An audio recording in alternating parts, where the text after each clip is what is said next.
Iran विरोधात कारवाई पूर्ण ताकदीनिशी सुरू राहणार, राष्ट्राध्यक्ष डोनाल्ड ट्रम्प यांचा इशारा. जपान आणि चीनला मदत करण्यासही ट्रम्प यांचं आवाहन.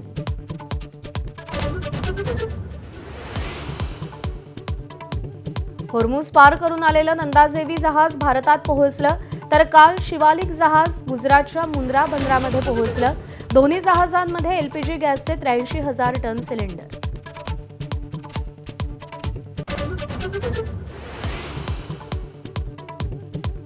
पुण्यात 96 तासात घरपोच गॅस सिलेंडर मिळणार, गॅस वितरकांच्या बैठकीत जिल्हाधिकाऱ्यांचे आदेश, तर ओटीपी पाहूनच सिलेंडर देण्याच्याही सूचना.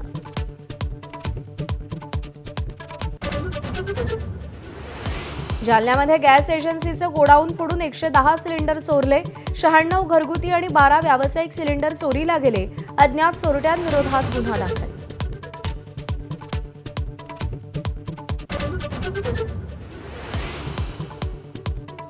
उपमुख्यमंत्री एकनाथ शिंदे दिल्ली दौऱ्यावर भाजपच्या वरिष्ठ नेत्यांना भेटणार.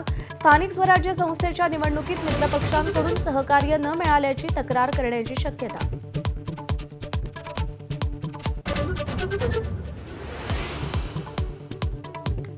भाजप आमदार नरेंद्र मेहतांच्या अडचणीत वाढ होण्याची शक्यता. भूखंड लाटण्याचा आणि करोडो रुपयांची स्टॅम्प ड्युटी लाटल्याचा नाना पटोलेंचा आरोप. महसूल मंत्री चंद्रशेखर बावनकुळेंच्या पत्रावर मेहतांचा भूमाफिया असा उल्लेख. धर्मस्वातंत्र्य विधेयक विधानसभेत मंजूर. उद्धव ठाकरे गटानं विधेयकाला पाठिंबा दिला. काँग्रेस, पवार गट, माकपा आणि समाजवादी पार्टीचं विधेयकाच्या विरोधात मतदान. राज्य सहकारी बँक घोटाळ्याची फाईल बंद. सुनेत्रा पवार, रोहित पवारांना दिलासा.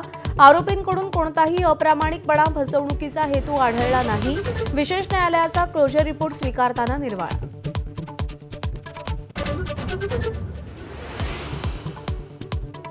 नागपुरात महापौर आणि उपमहापौरांच्या पदग्रहणावरती 16 लाख रुपयांचा खर्च. कोणत्याही प्रकारची निविदा न काढता उधळपट्टी. स्टेज उभारणी, मंडप, पाणी, चहा, भोजन व्यवस्थेवर खर्च.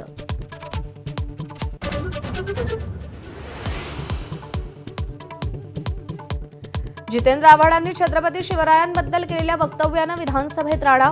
आव्हाडांचं निलंबन करावं, सत्ताधाऱ्यांची मागणी. अखेर आव्हाडांकडून माफी.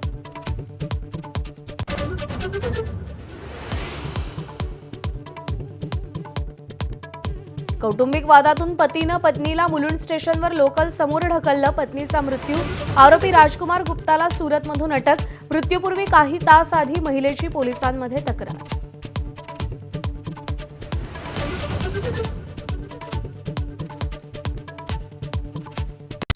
Headlines brought to you by Chitale बंधू.